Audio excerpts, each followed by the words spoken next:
ndugu zetu Waislamu, wao wana fundisho ambalo linawaandaa kabisa kumpokea shetani atakapokuja katika umbile la Kristo.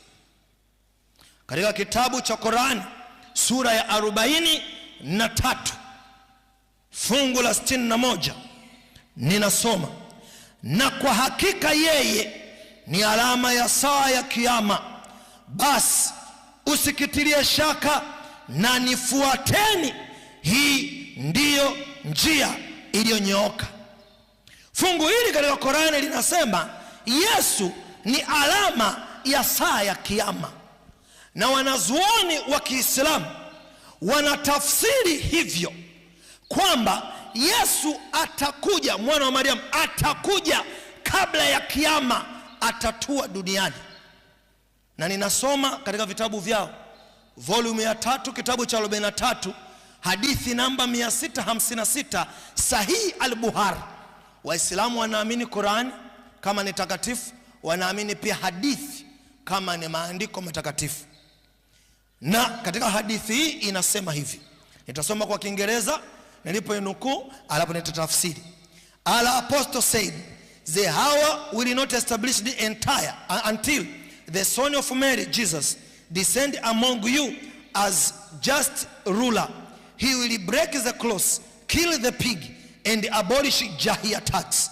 Money will be abundant so that nobody will accept it. Kwa hiyo Waislamu wanaamini kwamba kabla dunia haijaisha, Yesu atashuka hapa duniani, na atakavyoshuka ni tafsiri sasa kwa Kiswahili. Mtume wa Mwenyezi Mungu anasema, yani Muhammad, saa haitathibitishwa mpaka mtoto wa Mariamu, yani Yesu, atashuka kati yenu kama mtawala wa haki. Atavunja msalaba, atawaua nguruwe na kumaliza ushuru wa jizya. Pesa zitakuwa nyingi kwa wakati, zitakuwa nyingi kwa hiyo kwamba hakuna mtu atakaye zikubali kama zawadi za hisani. Hiyo ndio eschatology ya Waislamu. Wanaamini kama sehemu matukio siku za mwisho Yesu atashuka hapa duniani.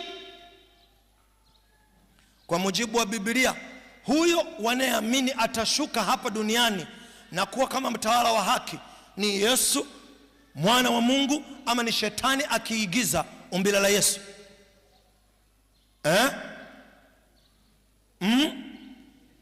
Shetani. Na hivyo watampokea hawatampokea? Wale tu ambao watasikia sauti ya kilio cha usiku wa manane, ujumbe wa malaika watatu, ndio wataokolewa na kukingwa na madanganyo haya.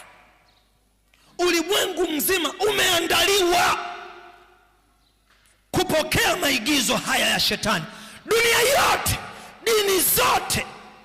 Hapa sijaenda kwenye dini za kienyeji kama Wahindu, Wabudha na dini zingine zote. Nao wana mafundisho ya wanaojiandaa kumpokea shetani atakapoigiza ujio wa Yesu.